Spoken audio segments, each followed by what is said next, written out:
if you're like many other people, if you think that persistence in sales means more activity, making more calls, or doing more follow-up, or maybe even pushing harder on your prospect when they're saying no, what you're really doing is you're destroying your sales results. Real persistence, if you understand the meaning of the words, isn't about grinding through rejection or wearing people down. Real persistence is about maintaining your own energy signature.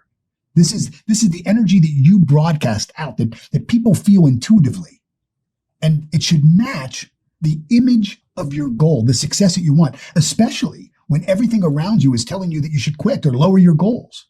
See, when you confuse activity with alignment, you'll burn out prospects, you'll exhaust yourself, and you know what? You'll stay trapped in the same income level year after year, wondering why all of your hard work isn't paying off, which is why I'm going to show you how to apply the real principle of persistence from this book, Think and Grow Rich, to help you transform your sales results by mastering control over your own energy signature instead of just working harder.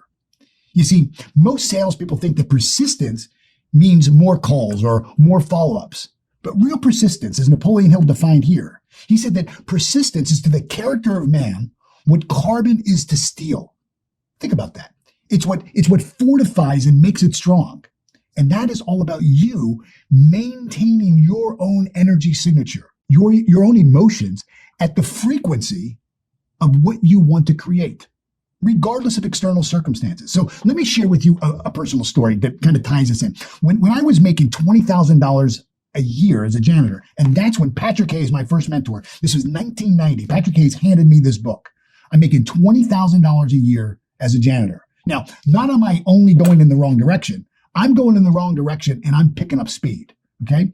And what I had to do to make the big change is that I had to go through my own limiting beliefs about money and about rich people before I could ever persist through any of the sales challenges. You see, I was programmed at a very early age to believe that rich people were bad people, that the way people got rich was because they took advantage of other people, that the only way you could get ahead was by stepping on other people. In other words, if I was going to get a bigger piece of the pie, that meant that you had to have a smaller piece of the pie. And I believed that. So that was my dominant energy signature. I didn't really connect with people who were wealthy. And yet, here I am going out to the marketplace every single day, trying to sell them janitorial services to clean their buildings that they own. These were wealthy people. And I resented them. And I resented the money they had. And I wanted to be like them. Do you see how these two energies are like competing commitments? They just don't match. See, it was persistence that was essential for me to transmute my sales goal of wanting to get rich through sales into its real monetary equivalent, into the cash showing up. And what I had to do is I had to broadcast a frequency that was consistent. See, the way our subconscious mind is our subconscious mind holds an image of what we believe about ourselves and about other people.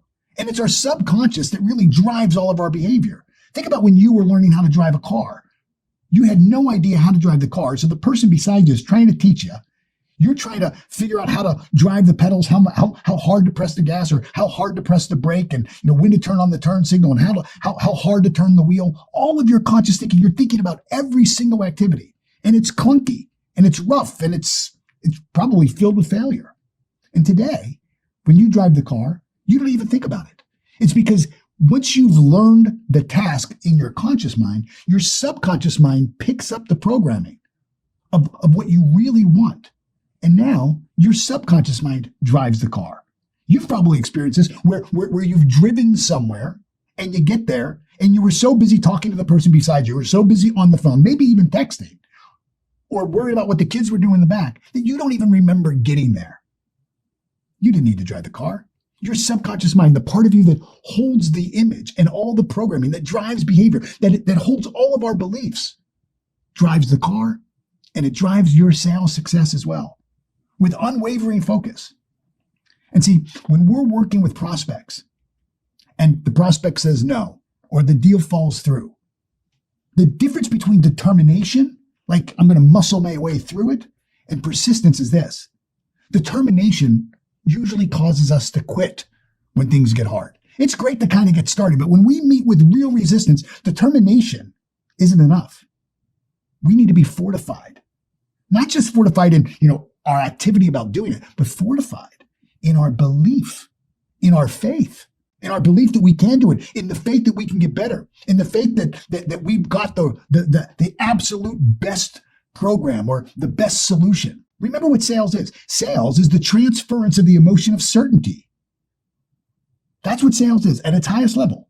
When you're trying to sell your prospect, you're trying to convey to your prospect 100% certainty in yourself, certainty in your product, certainty in your company.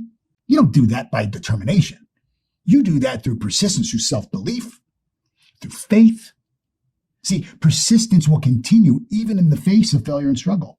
Now, before I go any further or deeper into how to apply this principle in this book of persistence to help you transform your sales results, I want to make sure that you can actually implement what I'm going to teach you. See, gathering information, learning tools and tips and tricks doesn't change your behavior. Integration, it's called praxis. Praxis is the integration of what you know and what you do. It fills that knowing-doing gap. And it's why most people quit. So I want to give you a resource so that as you watch this video, you can actually follow along and not write down what I say, but write down what you think about as I say it. See, what you think about what I say is much more important than what I say, because it's what you think about that's going to form your self-belief, build that certainty. See, most people watch videos like this and, they get excited about a new concept, but they never ever take action because they don't know where their energy is actually misaligned. So they gather information, but what good is it for somebody to gather all kinds of new information if they have a belief system internally that says you'll never be able to do that? Or the people that you want to sell are bad people and you don't really want to serve them. See, that kind of misalignment will never allow you to have success in sales or anything. You never outperform this your own self-image or this image that you hold. So I've created a free energy assessment guide that's going to show you exactly where you may have some of these belief systems that are blocking your sales breakthrough. It takes just a few minutes.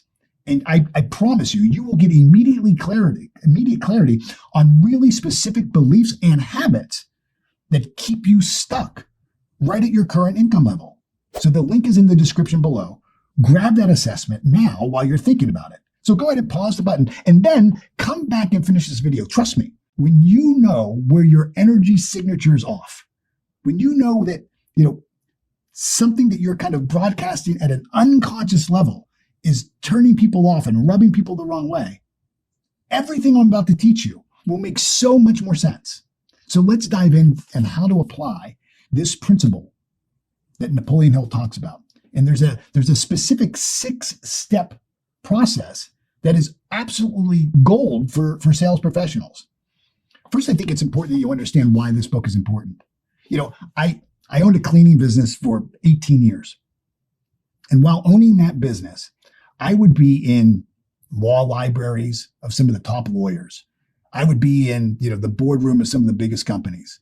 I'd be in the private offices of some of the most successful entrepreneurs. And almost every single one of them had this book, Think and Grow Rich, on one of their shelves. The book was written by Napoleon Hill. He published the book in 1937. This is during the Depression. So for the 20 years leading into the Depression, Napoleon Hill studied the lives of 25,000 people. 500 of those people were the most successful people. I'm talking about Ford, Rockefeller, Edison, the Wright brothers, Alexander Graham Bell, heavy hitters, 4 U.S. presidents. And during that period of time, he saw that there were specific principles, 13 of them, that were like the common denominator for success and achievement. And every one of those principles is a chapter in the book. Now, there's not a chapter on luck, but there is a chapter on faith. There's not a chapter on working hard, but there is a chapter on persistence. There's not a chapter on driving a hard bargain, but there's a chapter on imagination. And every one of these principles, he said that when he looked at people who had created a fortune, that these principles showed up. And my first mentor, Patrick Hayes, when I walked into his office and I was giving him a pitch to clean his office, he gave me the account, but he said, I think I can help you. And he handed me this book. Now, when he handed me this book, it was brand new. I've read this book. I mean, I have to keep it together with a binder clip because I've read this book. I've read this book at least 1,000 times. I've taught this book to more people than anybody else in the history of the world, living or dead. Every single year I teach it. And I do that because it was so powerful for me. And Patrick gave it to me. And Patrick made me a very simple promise. He said, look, if you do what I show you how to do that's in this book, the way this book shows you how to do it, it won't be the book's fault or my fault if you're not a millionaire in 5 years. And he was right. So one of the most important aspects that he teaches, and you'll find it in all 13 principles, is that we have to be definite about our sales income goal.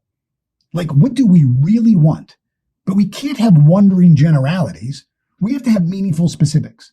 You know what happens when most people answer the question of what do you want? If you ask most people, what do you want? You know what they do? They do what I did. They tell you what they don't want.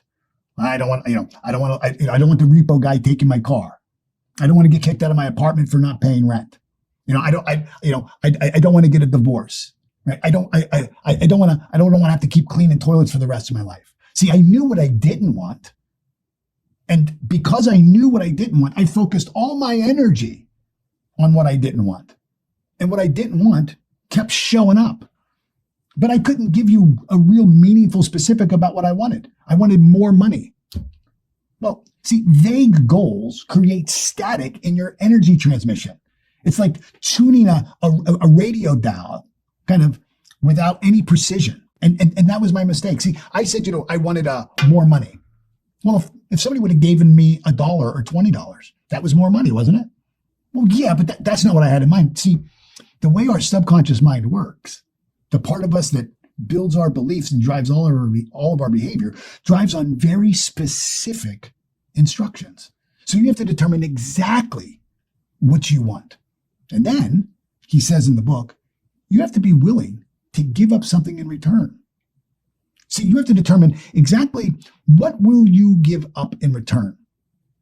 And it's not just kind of like trading. It's not like, well, I'll give up sitting on the couch for going to the gym. No. What he's talking about is, what beliefs are you willing to let go of? What values might you be holding on to that don't serve you? What habits do you have that are holding you back?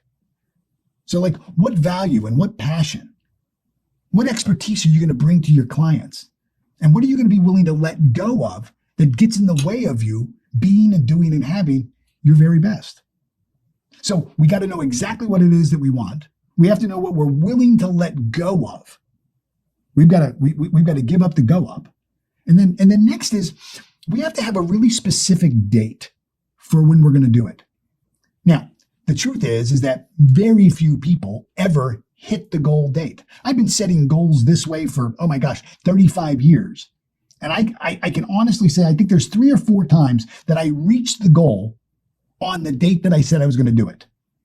All the other times, I guessed wrong. But the purpose of the date on a goal isn't to measure whether you achieve the goal. It's like, some people will set a goal for an income level. Let's say they say they're going to make $1 million by December 31st of 2027. And then December 31st, 2027 comes and maybe they didn't create the $1 million and they say, well, I failed at the goal. No, you didn't fail at the goal. You guessed the date wrong. The purpose of having the date is to create urgency. It creates urgency in you. It drives your focus. It gives you something to focus on. It gives you something to measure to. It completes what I call your energy loop. Like, where your focus goes, your energy flows. So we have to know exactly what we want. We have to know what we're willing to give up to go up. We got to have an exact date. And then we've got to create a definite plan. And we've got to begin at once. Now, here's the important thing about a definite plan. Notice that I didn't say the right plan.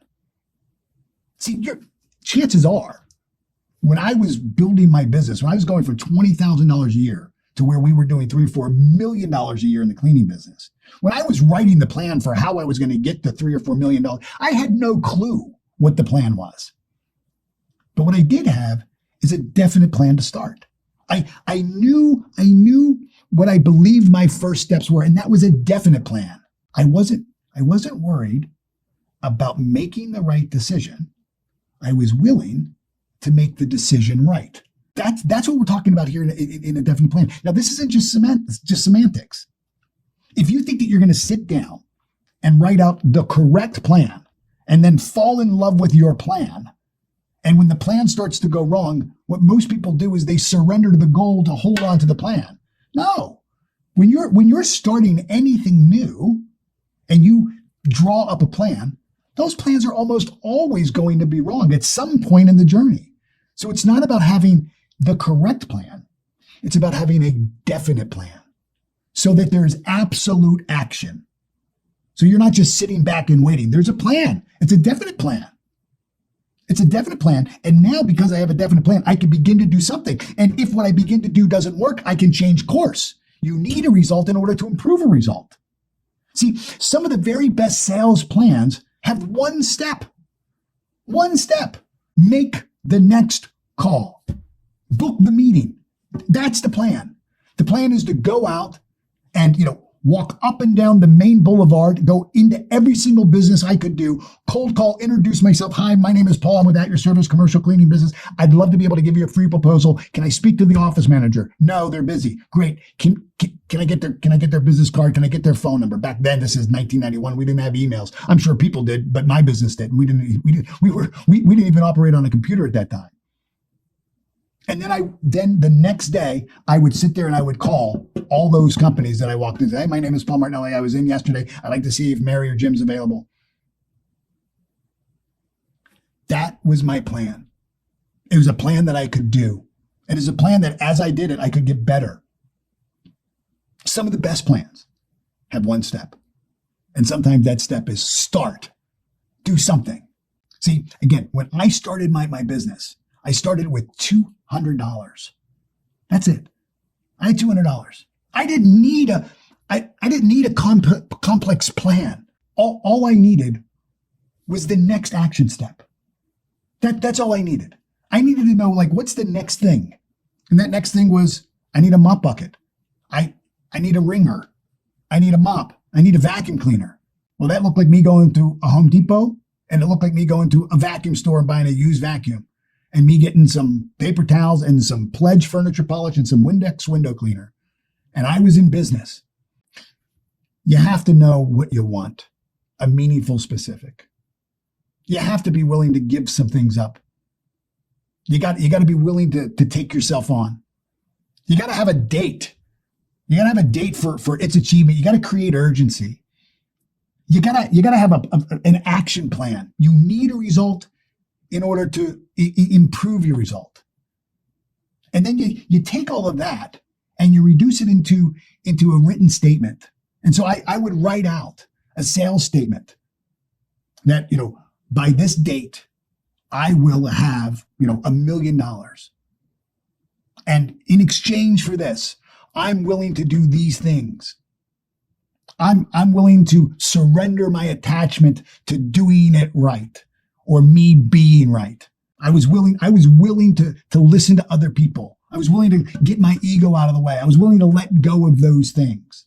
And then I was willing to go out and I was going to cold call, and I was going to ask for referrals, and I was going to go to, Chamber of Commerce meetings and Kiwanis Club meetings and Lions and Moose and Elks and every other kind of group. And I was going to begin to network myself. So I had a specific goal. I had a willingness to let go of something. I had a specific date for its achievement. I had some kind of an action plan. And then I would write that down into this statement. I put it on an index card and I would read it aloud first thing in the morning and the last thing at night. And as I was reading it, I was allowing myself to see myself already in possession of what I wanted.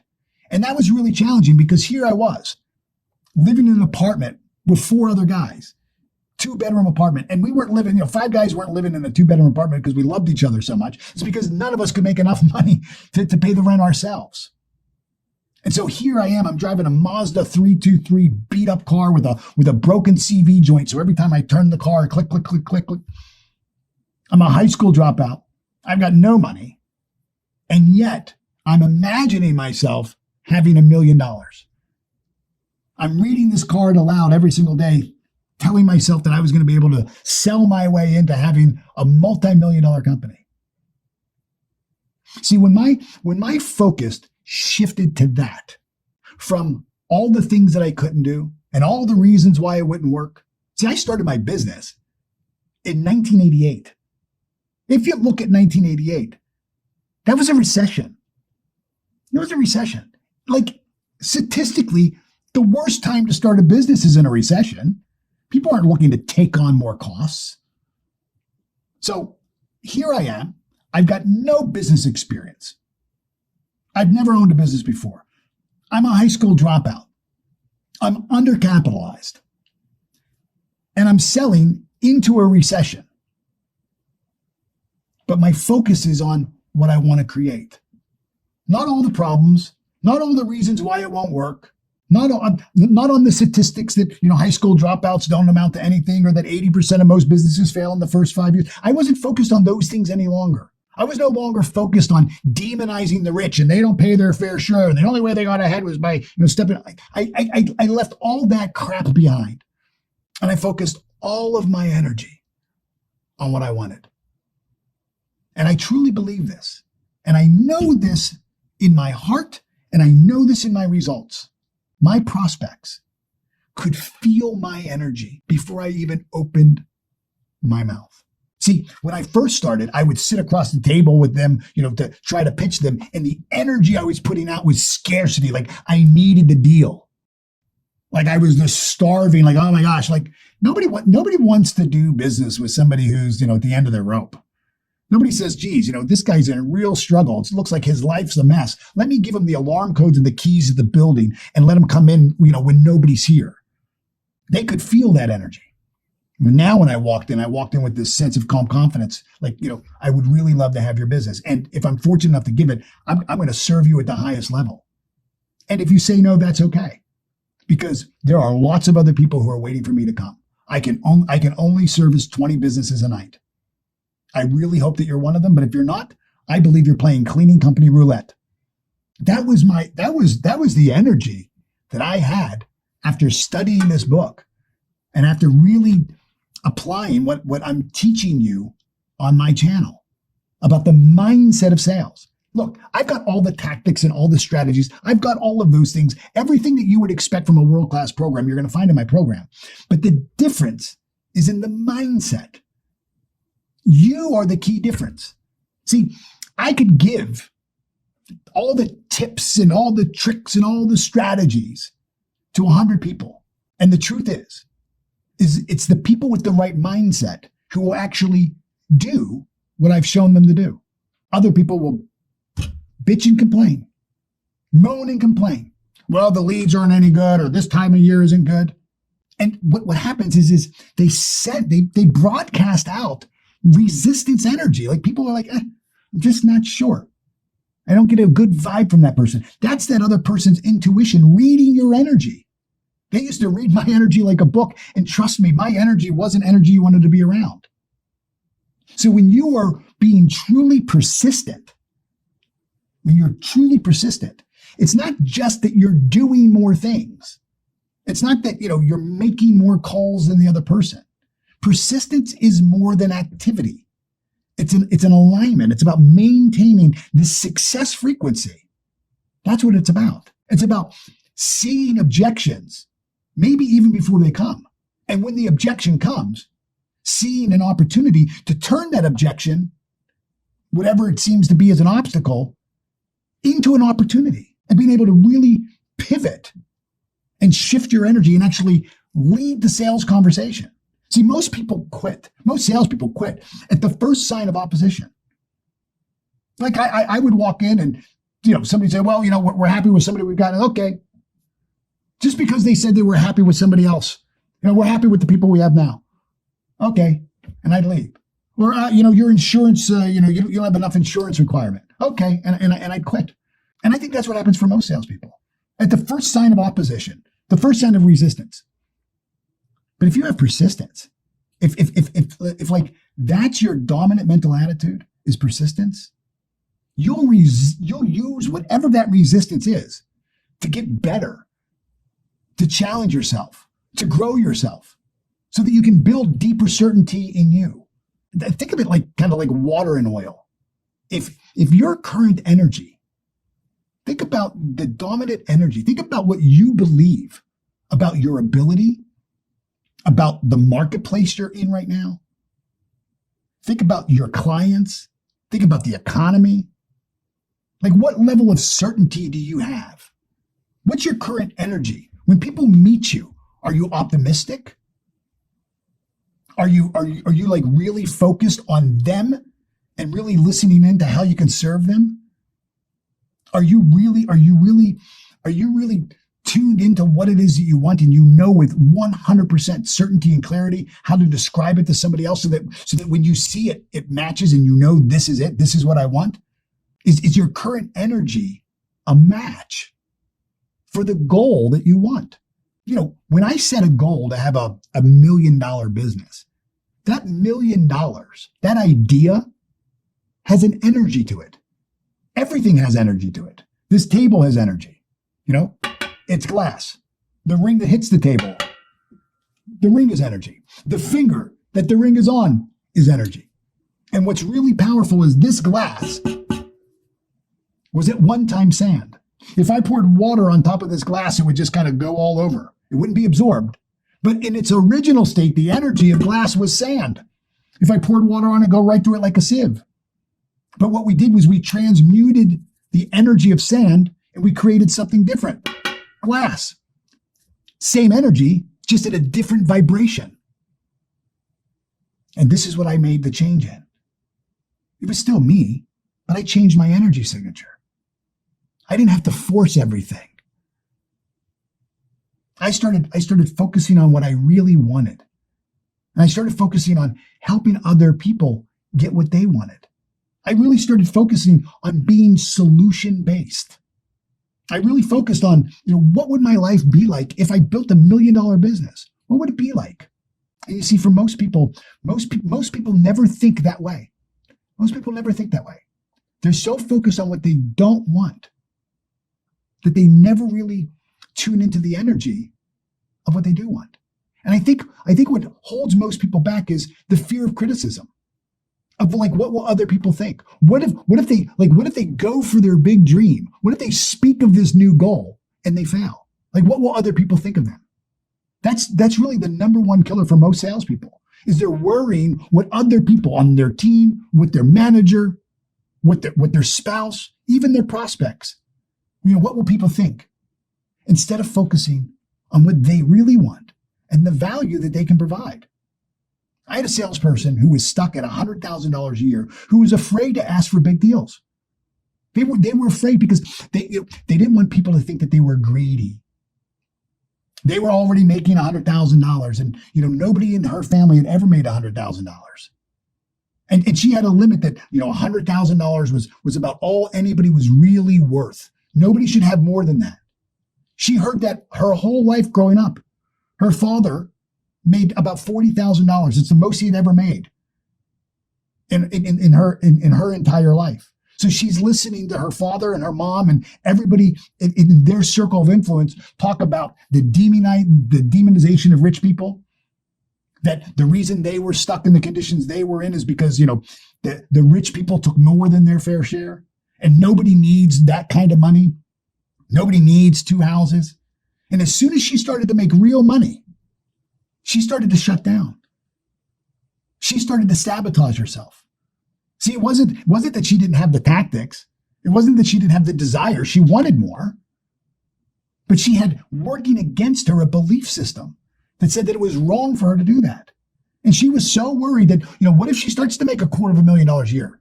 She may lose her family. She may lose her friends. And that wasn't worth it to her. She was so worried about what other people think. See, all of us have what I call competing commitments. A competing commitment.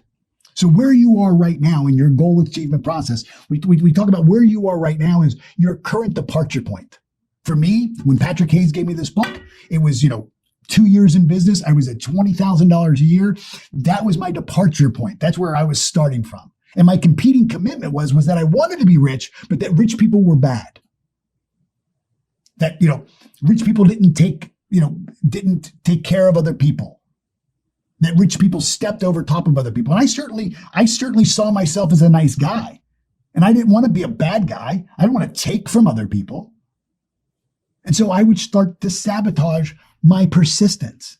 And I would say things like, I can't do whatever I wanted. I couldn't build the business because, I didn't have the money and I didn't have the experience.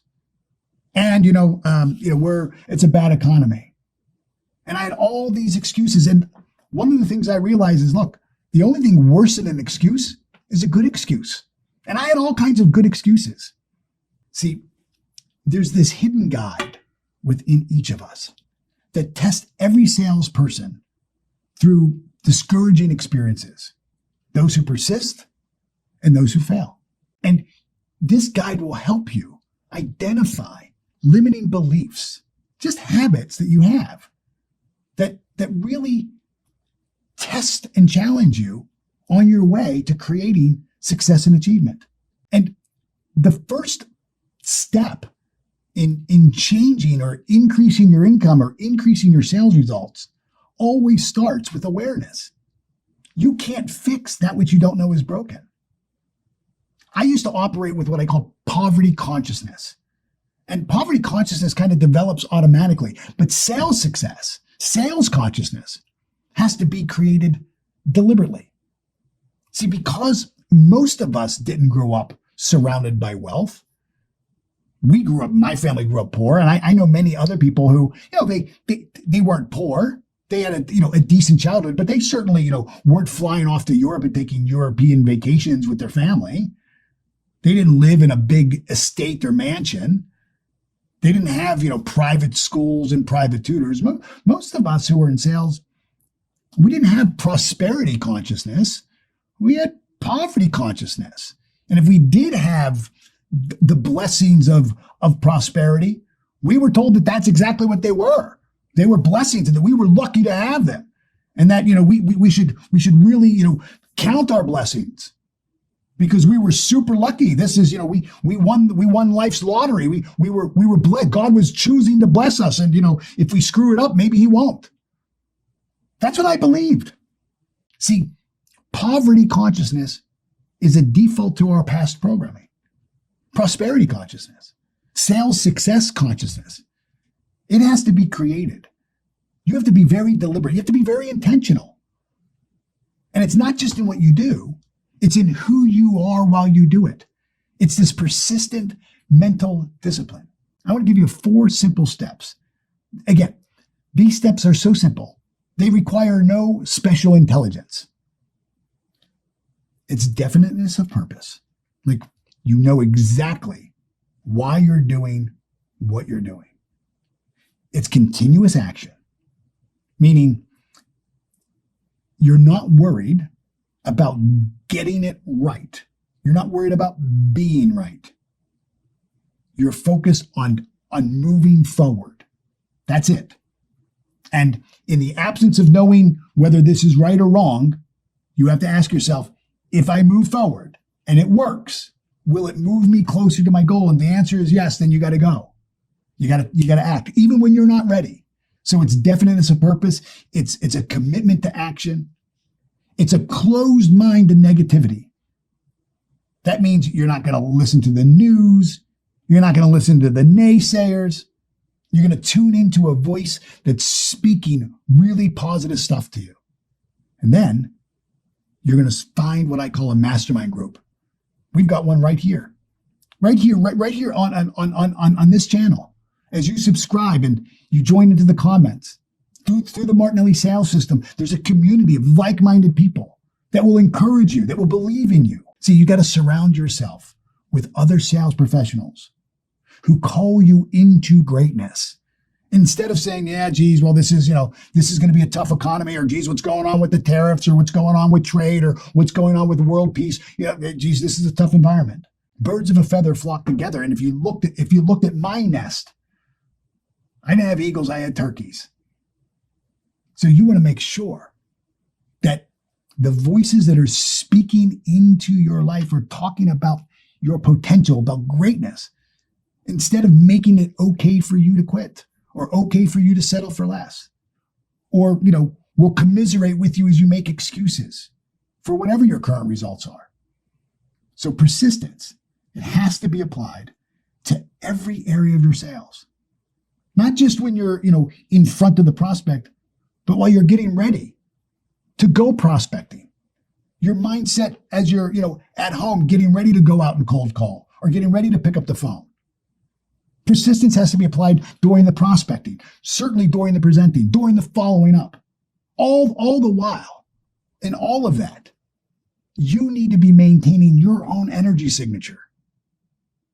It's not just about maintaining know, like, and trust. It's not about just rapport with your prospect.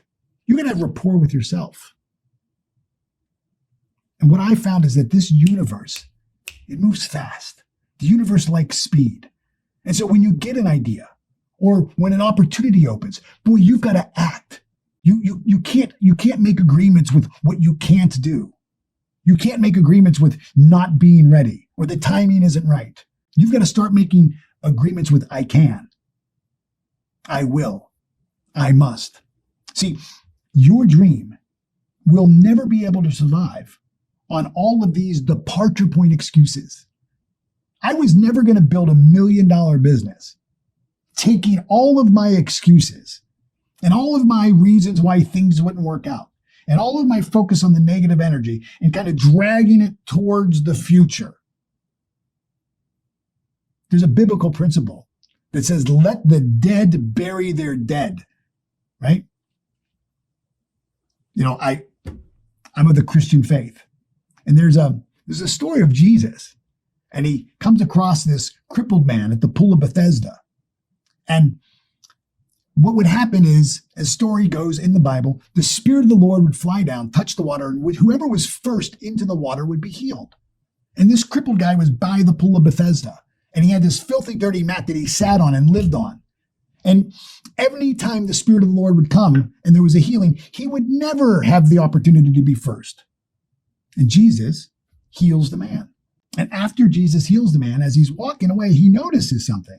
And that is that the man goes right back to sitting on the mat. This is where, Jesus said, pick up your mat and go. What Jesus was telling him was like, you're healed. I healed you. Now pick up your mat and go. Why are you going right back to the conditions and circumstances that you were stuck in? And that's what I was doing. In the very beginning, I was taking in all the positive, ideas from Patrick, my mentor, and all the positive ideas from the book and all the great strategies and sales techniques and all the things to do. But I was staying stuck with my same thinking, with my same focus, with my same imagination, with the same competing commitments, with the resentment towards rich people and the defiance and all the commitment to being attached to what people would think of me, all these limitations. And see, I wanted to hold on to all of that garbage and make this journey to $1 million. It doesn't work that way. See, either your sales goal is important enough for you to break free from that level of thinking, to break free from those habits, to break free from some of the people that you're around that don't serve you, to break free from some of these limitations, to break free from some of these judgments. See, either your goal is important enough and you want it bad enough. There's a whole chapter on that called Desire in here. And he says that what most people, wish and want and wish and want. He says, but true desire is an all-consuming obsession. It's not just wishing and wanting. Everybody wishes to be rich. Everybody wants to be rich. Everybody wants better results. Everybody wishes for more. If wanting and wishing would get you what you wanted, everybody would be skinny, rich, and happy. Okay? It's got to go beyond that.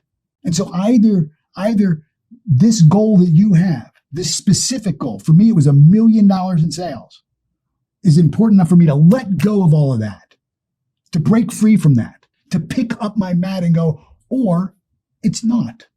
You either choose to move forward or to go backwards, because there's no such thing as inertia. When somebody's in sales and they say, geez, I like things just the way they are, they're announcing their ignorance. Everything's in a constant state of change. Everything's in a state of movement. You're either moving forward or backward. You're either getting better or you're getting worse. And see, the only way to stay persistent, not just in activity, but in thought, in attitude, in faith, is to increase the amplitude of your desire. And you keep taking steps. See, if you think about your desire, at first, you're like, I wanted to be rich. Well, good. Well, that's an IQ test. Who doesn't want to be rich? That's a very low level. Wanting and wishing. That's like the lowest level of desire. And then what happens is we go from wanting to wishing to like, wow, it's a desire. Like, I really want it. Right? And then it comes to like a burning desire. That's where we start to take some risks. And a burning desire will take some risks. Hey, we might even invest some time and watch a video. We might invest a little bit of money and buy a course. We might actually do the course. So we go from wanting and wishing to maybe a desire, where now we begin to dream build a little bit, to really like a burning desire where we start to take action. But the highest level, the highest amplitude of that vibration, the highest energy is an all-consuming obsession. See, after about 6 months of being mentored by Patrick through this book, I didn't just want the $1 million. I was obsessed with building this company. While I was mopping floors, I was working the next plan. I bought one of those little tape recorders and I would put it in my front pocket. And as I would go out and cold call at the end of the day, while I was mopping floors and vacuuming offices, I would listen to that cassette player over and over and over again. And I would hear what I said while I was cold calling. I'd say, I got to say that differently. Oh, why did I say that? See, it's not just experience that gets you results. It's the evaluated experiences. See, I was obsessed with getting it. I didn't want it or wish for it. I didn't desire and kind of really want it. I wasn't just committed to, investing a little bit of time and money. I was willing to become whoever I needed to become. I was willing to, there was no sacred cows for me. I was willing to explore every belief I had. Now, if you haven't downloaded your free energy assessment, make sure you do it. Grab it right now in the description because it's going to help you. It's going to help you identify where you're being held back. Remember, this assessment is going to show you what's blocking you in your sales and give you a breakthrough. It takes a few minutes. How committed are you? So next up, what I'm going to do is I'm going to take you even deeper into understanding how energy alignment creates sales success. What I want you to do is I want you to watch this next video, and I'm going to break down the core secret from Think and Grow Rich that took me from making $20,000 a year as a janitor to earning millions in sales. I got rich when I understood this. I got rich when I understood this. That's what I called this video. And I want you to go watch it. And in it, I'm going to show you the exact difference between the mindset of most salespeople. This is the good thing, is that your competitors probably aren't investing like you are. If you're watching this video and you've made it this far, you are not just wanting and wishing. You don't have just an ordinary desire. You are right at that level of burning desire going into all-consuming obsession. Most salespeople don't have that. See, most salespeople think it's mind over matter. Mind over matter. And, how to shift from that thinking of mind over matter into mind into matter. Now, I know that sounds like maybe semantics, but mind over matter is like, I'm going to think positive thoughts and, I'm going to fake it till I make it. No. That doesn't get you there. Mind into matter is an awareness that every single thing we see, the table, the ring, the clip, the book, the computer or phone you're watching this on, everything you see, look around you, everything you see started as an idea. So how do we go from mind over matter to mind into matter? And when you understand that, it changes everything. So go ahead and click in the description link below. This is the foundation that everything else builds on. So don't skip it. I'll see you in the next video.